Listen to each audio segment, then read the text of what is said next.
শিক্ষা অফিস থেকে চলছে নতুন বই সংগ্রহ। ডিসেম্বরের মধ্যেই সব পাওয়ার আশায় স্কুলগুলো। উত্তরাঞ্চল সহ দেশ জুড়ে বেড়েছে শীত, জনজীবন ব্যাহত, রংপুরে ঠান্ডায় বৃদ্ধের মৃত্যু। এবং যুক্তরাজ্যে করোনার নতুন ধরন নিয়ন্ত্রণের বাইরে কয়েকটি দেশের ফ্লাইট চলাচল বন্ধ।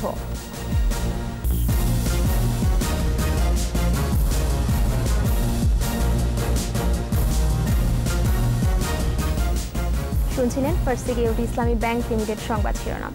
আমন্ত্রণ দুপুর 12টার 21 সংবাদে আপনাদের সাথে আছি মহিমা পলি।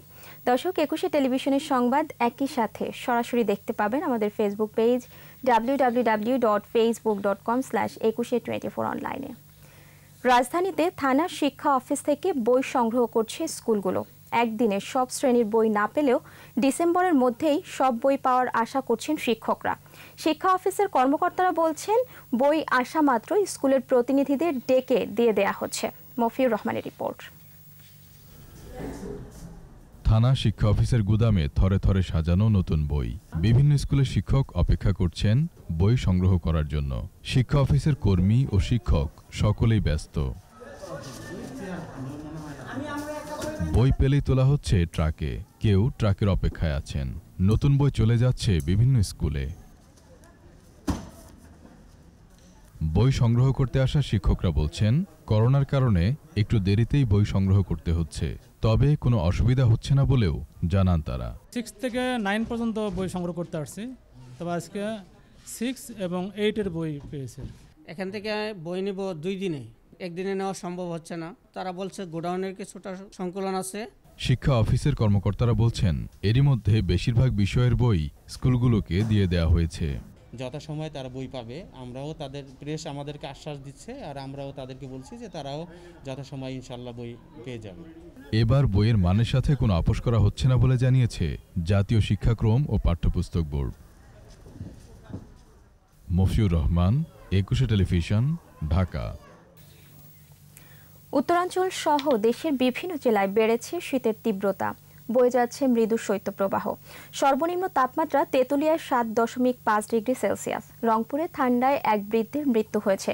কনকনে শীতে সবচেয়ে বেশি ভোগান্তিতে খেটে খাওয়া নিম্ন আয়ের মানুষরা। ঘন কুয়াশা আর কনকনে হিমেল হাওয়ায় ব্যাহত হচ্ছে জনজীবন। হাসপাতাল ও ক্লিনিকগুলোতে বাড়ছে ঠান্ডাজনিত রোগীর সংখ্যা। প্রতিনিধিদের সহায়তায় মাসুমা লিসার রিপোর্ট। রংপুরে ঠান্ডায় এক বৃদ্ধের মৃত্যু হয়েছে। রেল স্টেশনের প্ল্যাটফর্মে অজ্ঞাত এই বৃদ্ধ প্রচণ্ড শীতে অসুস্থ হয়ে পড়লে রংপুর মেডিকেল কলেজ হাসপাতালে নিয়ে আসলে চিকিৎসক তাকে মৃত ঘোষণা করেন। এদিকে শীতবস্ত্রের অভাবে আগুন জ্বালিয়ে নির্ঘুম রাত কাটছে চরাঞ্চলের মানুষের। পঞ্চগড়ে প্রতিদিন কমছে তাপমাত্রা, বাড়ছে শীতের প্রকোপ। গত 4 দিনে তাপমাত্রা নেমে এসেছে 10 থেকে 7 ডিগ্রি সেলসিয়াসে। কখনো মৃদু, কখনো বা মাঝারি শৈত্যপ্রবাহ বইছে পুরো জেলায়। তেঁতুলিয়া আবহাওয়া অধিদপ্তর জানায়, সোমবার সর্বনিম্ন তাপমাত্রা রেকর্ড করা হয় 7.5 ডিগ্রি। দিনাজপুরের হিলিতে ঘন কুয়াশা ও হিমেল বাতাস শীতের মাত্রাকে আরও তীব্র করে তুলেছে। বিপাকে পড়েছেন ছিন্নমূল ও শ্রমজীবী মানুষেরা। মৃদু শৈত্যপ্রবাহ থাকলেও কিছুটা তাপমাত্রা বৃদ্ধি পেয়েছে উত্তরের জেলা নীলফামারীতে। সরকারিভাবে জেলায় 29,500 কম্বল এবং আরও ক্রয়ের জন্য নগদ 36 লাখ টাকা বরাদ্দ দেওয়া হয়েছে। নাটোরে মৃদু শৈত্যপ্রবাহ অব্যাহত রয়েছে। ঠান্ডার হাত থেকে রক্ষা পেতে মানুষ ছুটছে গরম পোশাকের দোকানগুলোতে। উত্তরের জনপদ গাইবান্ধায় শীতের প্রকোপ বেড়েই চলেছে। কৃষিতে পড়েছে প্রভাব। অতিরিক্ত ঠান্ডা ও ঘন কুয়াশায় ক্ষতির মুখে ভুট্টা সহ শীতকালীন মৌসুমী শাকসবজি। সকল ধরনের শাকসবজির উপর বিরূপ প্রভাব পড়ছে।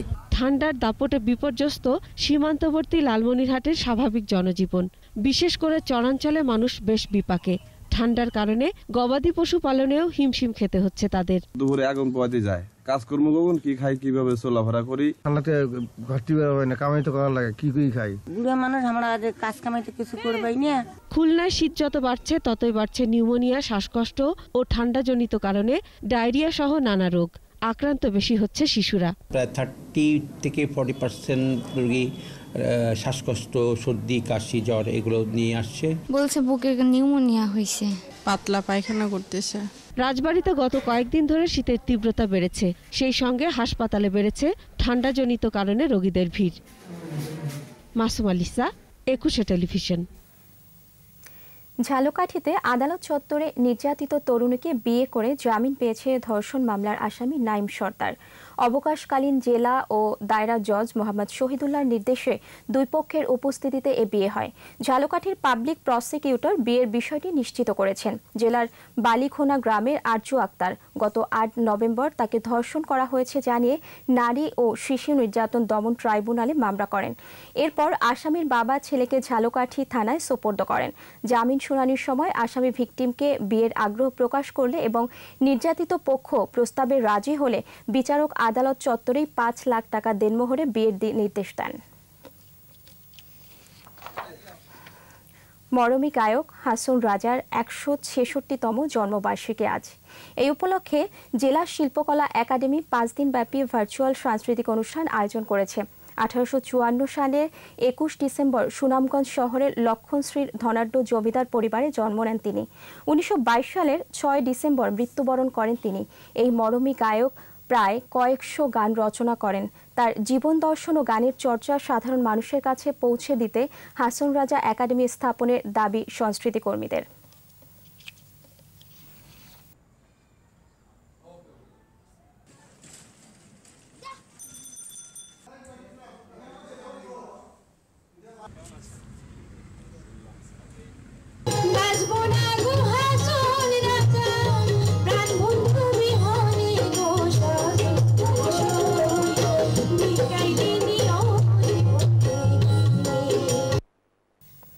এর সাথে শেষ করছি দুপুর ১২টার ২১ সংবাদ।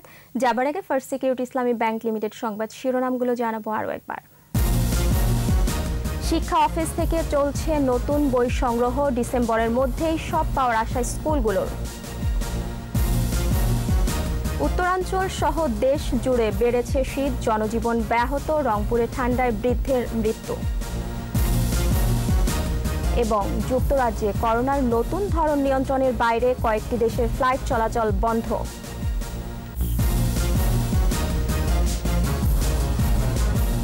সর্বশেষ খবর জানতে ডায়াল করুন 2021 নম্বরে আর ভিজিট করুন 21tv.com এই ওয়েবসাইটে। এছাড়াও ফেসবুকে ভিজিট করতে পারেন facebook.com/2124 অনলাইনে। এতক্ষণ সাথে থাকার জন্য ধন্যবাদ। পরবর্তী সংবাদ দুপুর 2টায় দেখার আমন্ত্রণ রইল। স্বাস্থ্যবিধি মেনে চলুন, সুস্থ থাকুন এবং 21-এর সাথেই থাকুন।